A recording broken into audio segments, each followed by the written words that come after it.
বাংলাদেশের নবনির্বাচিত ২৩তম রাষ্ট্রপতি মির্জা ফখরুল ইসলাম আলমগীরকে অভিনন্দন জানিয়েছেন চীনের প্রেসিডেন্ট শি জিনপিং। সোমবার এক অভিনন্দন বার্তায় তিনি মির্জা ফখরুলকে শুভেচ্ছা জানান। সেই সঙ্গে বাংলাদেশ চীন সম্পর্ক নিয়ে দিয়েছেন নতুন বার্তা। কি আছে সেই বার্তায়, জানাচ্ছেন এসআই রাজ।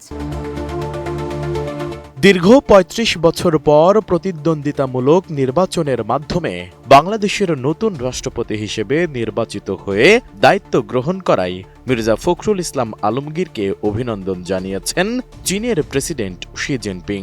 ২৪ আগস্ট পাঠানো এক চিঠিতে নবনির্বাচিত রাষ্ট্রপতিকে শুভেচ্ছা জানানোর পাশাপাশি বাংলাদেশ চীনের দীর্ঘদিনের বন্ধুত্বপূর্ণ সম্পর্ক আরও জোরদারের প্রত্যয় ব্যক্ত করেছেন তিনি। ঢাকাস্থ চীনা দূতাবাস থেকে প্রকাশিত এক বিজ্ঞপ্তিতেও বিষয়টি তুলে ধরা হয়েছে। অভিনন্দন বার্তায় শি জিনপিং বলেন, চীন ও বাংলাদেশ ঐতিহ্যগতভাবে বন্ধুত্বপূর্ণ প্রতিবেশী। কূটনৈতিক সম্পর্ক প্রতিষ্ঠার ৫১ বছরে দুই দেশ পারস্পরিক সম্মান, সমতা এবং একে অপরের গুরুত্বপূর্ণ স্বার্থ ও উদ্বেগকে গুরুত্ব দিয়ে সহযোগিতা করে আসছে।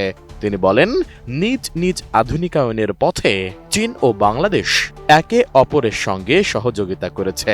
দ্রুত পরিবর্তনশীল আন্তর্জাতিক পরিস্থিতিতে নানা ধরনের চ্যালেঞ্জের মধ্যেও দুই দেশের দ্বিপক্ষীয় সম্পর্ক দৃঢ়ভাবে এগিয়ে যাচ্ছে।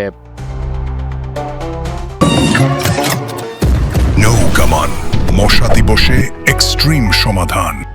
বার্তায় চীনের সঙ্গে বাংলাদেশের সম্পর্কের উন্নয়নকে গুরুত্ব দেওয়ার কথা উল্লেখ করে শি জিনপিং বলেন, রাষ্ট্রপতি মির্জা ফখরুল ইসলাম আলমগীরের সঙ্গে কাজ করে দুই দেশের ঐতিহ্যবাহী বন্ধুত্বকে আরও এগিয়ে নিতে এবং কৌশলগত যোগাযোগ জোরদার করতে তিনি আগ্রহী।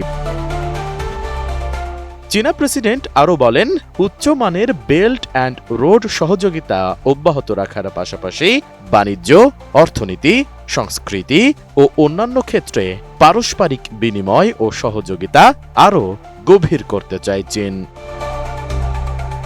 এর মাধ্যমে নতুন যুগে চীন বাংলাদেশ অভিন্ন ভবিষ্যতের অংশীদারিত্ব আরও গভীর ও দৃঢ় হবে বলে আশা প্রকাশ করেন শি জিনপিং। একই সঙ্গে দুই দেশের সম্পর্কের অগ্রগতির সুফল উভয় দেশের জনগণ আরও বেশি ভোগ করবে বলেও তিনি প্রত্যাশা ব্যক্ত করেন। এর আগে গত ২০ আগস্ট জাতীয় সংসদ ভবনে নির্বাচনের মাধ্যমে মির্জা ফখরুল ইসলাম আলমগীর রাষ্ট্রপতি নির্বাচিত হওয়ার পরপরই ঢাকায় নিযুক্ত চীনা রাষ্ট্রদূত তাকে উষ্ণ অভিনন্দন জানিয়েছিলেন এবং আজকের এই আনুষ্ঠানিক বার্তা দুই দেশের সম্পর্ককে আগামী দিনে আরও গতিশীল করবে বলে মনে করছেন সংশ্লিষ্ট কূটনৈতিক মহল। এসআই রাজ, এটিএন নিউজ।